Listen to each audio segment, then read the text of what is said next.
want you to know that everything we live for was established by God for the relevance of man within the boundaries of God. I want to explain that. Everything we live for, whether you call it a dream, whether it's your gender, the Bible talks about location, that God determined countries. Their boundaries. We blame the white man that he came and subdivided Africa. The Bible says God caused that to happen. He determined boundaries, location where people would live, because location gives relevance to a community of people. He determined the time and the people, and he said the purpose is that they may know God. He established an institution called family. Now listen, family is not husband and wife having babies. Family is the attribute of God in an institution where formation is made by a man and a woman. I hope that makes sense. You and your wife don't make family. It is the principle of God that makes family, courtesy of the two of you. That's why the Bible says, unless the Lord builds it, thank God I come from here. Unless the Lord builds it. Listen, you can marry an angel. If the principle is not God, you just have one extra problem. You know what I'm talking about? Money is a divine principle. Money in itself, the Bible says, money outside God is a god. That's why money has a power to twist you. It can actually dictate to your behavior. Money can actually determine your appetite. It can determine your sleep. It can determine your dreams. It can determine your friends. It can determine your blood pressure. Look at your neighbor. You can tell how much money they have. Yes. Outside God, it's a struggle. Listen, friends, without God, we are mere piece of clay. Life is in God. It is God. It is of God. It is within God. Ultimately, it is God.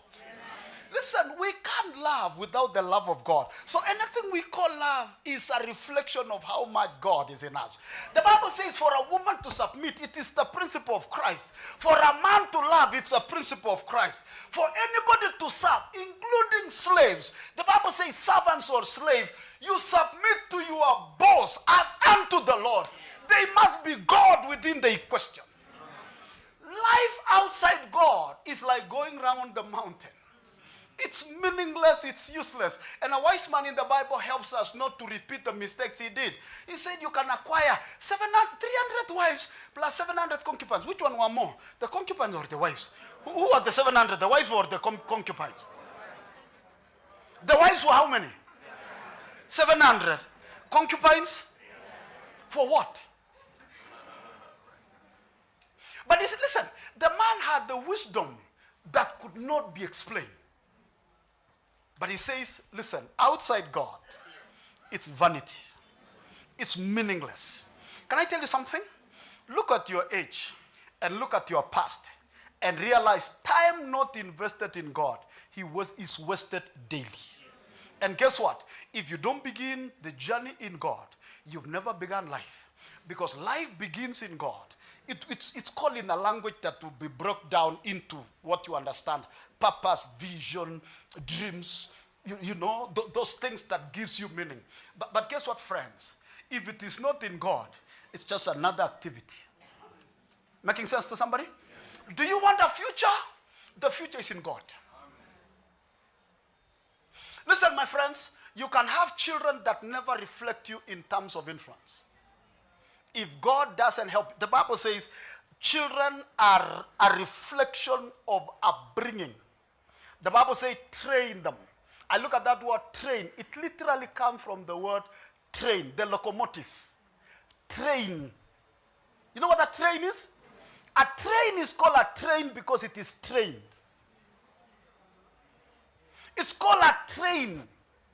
What does that mean? Its way or its highway is predetermined. It is trained.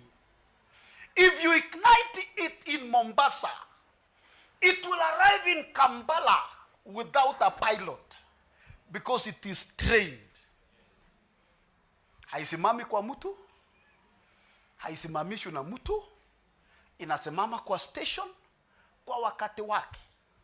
Wewe simamisha train, hey, niko na mzigo hapa kwangu itawaletea utajiri. Gari ya moshi haisimamishwi. Hebu niambie, saidia jirani yangu, hiyo ni mimi, ni hiyo locomotive.